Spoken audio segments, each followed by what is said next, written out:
7 India, सच दिखाने की हिम्मत।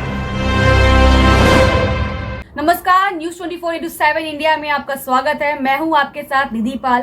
चलिए शुरुआत करते हैं आज की ताजा खबरों की। बंडा में 10 करोड़ रुपए की लागत से तैयार किए गए सिविल अस्पताल भवन का लोकार्पण रविवार को किया गया। कार्यक्रम में पंचायत, ग्रामीण एवं श्रम मंत्री प्रहलाद पटेल और बंडा विधायक वीरेंद्र सिंह लोधी ने भवन का लोकार्पण किया। इस दौरान कैबिनेट मंत्री पटेल ने कहा कि अस्पताल, कोर्ट, जेल, थाने भवन हमारी गलती से बनते हैं और हम ऐसी कोई गलती ना करें जिससे इन भवनों की आवश्यकता पड़े। स्वस्थ रहने के लिए मोटे अनाज का उपयोग करें और स्वस्थ रहें। उन्होंने कहा कि भगवान से मेरा निवेदन है कि किसी भी व्यक्ति परिवार को इस अस्पताल में आने की आवश्यकता ना पड़े, सभी स्वस्थ रहे, सभी निर्माण कार्य इस प्रकार से बने कि आने वाली पीढ़ी उसको देख सके। राजेंद्र लोधी की देखिए खास रिपोर्ट।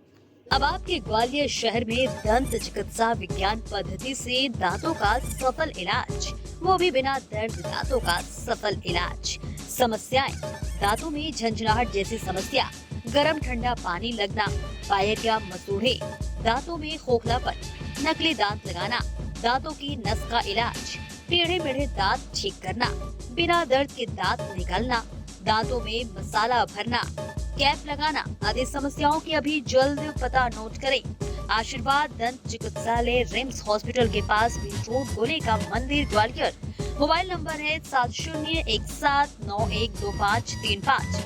समस्या होने पर जल्द संपर्क करें और 100% समस्या निदान। दांतों की हर समस्या का समाधान है आशीर्वाद डेंटल केयर। तो देर किस बात की है, जल्द अपना फोन उठाएं और डायल करें 7017912535। सबसे ज्यादा उस समय टीबी पेशेंट बालाघाट जिले में होते, तो वो किट बांटने का काम हमने अपने हाथ में लिया था। और मैं कहता था कि ये, क्योंकि वो लगातार नहीं मिलती है, गैप हुआ तो फिर वो कोई मतलब नहीं रहता उसका। तो ये चीज़ें अभी परसों से फिर से अभियान के तौर पर शुरू हुई है। हम सब निर्माण की बातें करें, विकास की बातें करें। जैसे प्रधानमंत्री के आने के बाद विकास तो हुआ, इसमें तो कोई मना नहीं, बहस नहीं कर सकता, विरोधी भी नहीं कर सकता।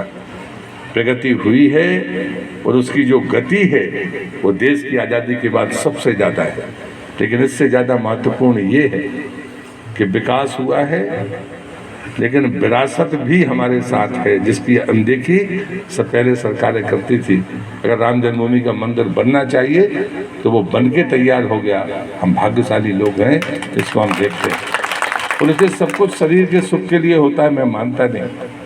अब मंदिर जिन्हें दर्शन नहीं किया वो भी खुश है। अब बताइए ये कौन सा सुख है। हमारे जो विचारक थे दीनदयाल जी, वो यही कहते थे, शरीर के सुख तक सीमित मत रहिए। शरीर के सुख तो मिल गए, एक मकान आपके पास में है, दुकान आपके पास में है, भोजन की गारंटी है, स्वास्थ्य के लिए आयुष्मान कार्ड है, घर में पीने का पानी है, गैस का चूल्हा है। जब ये सब हो गया तो शरीर के सुख तो पूरे हो गए। तो अब क्या बच्चा, फिर राम मंदिर में क्यों खुश हो रहे हो? वो तो तुम दर्शन भी नहीं किए, तुमने फिर भी खुश हो रहे हो। ये मन का सुख है, बुद्धि का सुख है, जो शरीर के सुख से अलग है। लोग कहते हैं ना कि हम लोग जब राम जन्मभूमि आंदोलन में थे तो हम लोग मरने के लिए तैयार थे। कतई भरोसा नहीं था कि हमारी आंखों के सामने राम मंदिर बनेगा, लेकिन राम मंदिर के आंदोलन में मरने के लिए तैयार थे कि मर जाए तो इसी काम में मर जाए, कोई फर्क नहीं पड़ता। लेकिन मुझे लगता है क्या मिलने वाला है, क्या मिलने वाला है? जो मिलने वाला है वो आने वाली पीढ़ी को एहसास होगा कि 500 साल में हमारे पुरखे मर गए, 4 लाख लोगों ने बलिदान दिया और हमें नहीं मिल सका। वो हमारी भाग्यशाली हैं हम कि हम अपनी आंखों से देख पा रहे हैं। ये छोटी चीज़ नहीं है।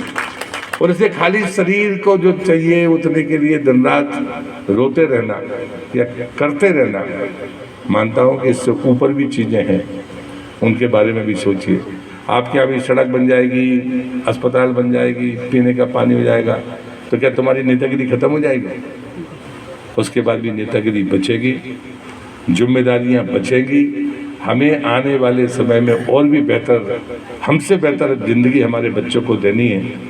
तो मुझे लगता है उससे और तेजी के साथ सोचना होगा और करना होगा। इसलिए हाथ पे हाथ धरे बैठने से काम नहीं चलेगा।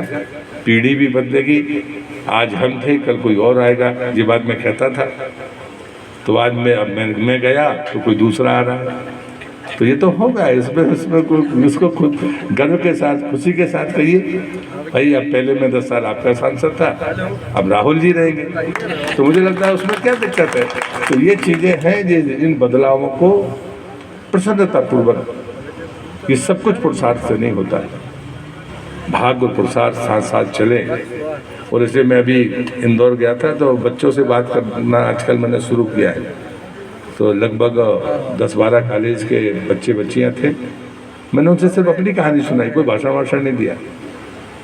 मैंने कहा कि एक समय हम लोग छात्र नेता थे तो सरकार से लड़ रहे थे हम लोग उस समय, तो कोयला की जो अंडरग्राउंड खदान होती है उन समय एक इन्फेंट्री होती थी जिसमें डेथ वारंट पर साइन करने पड़ते थे, लेकिन 3 गुनी मजदूरी मिलती थी।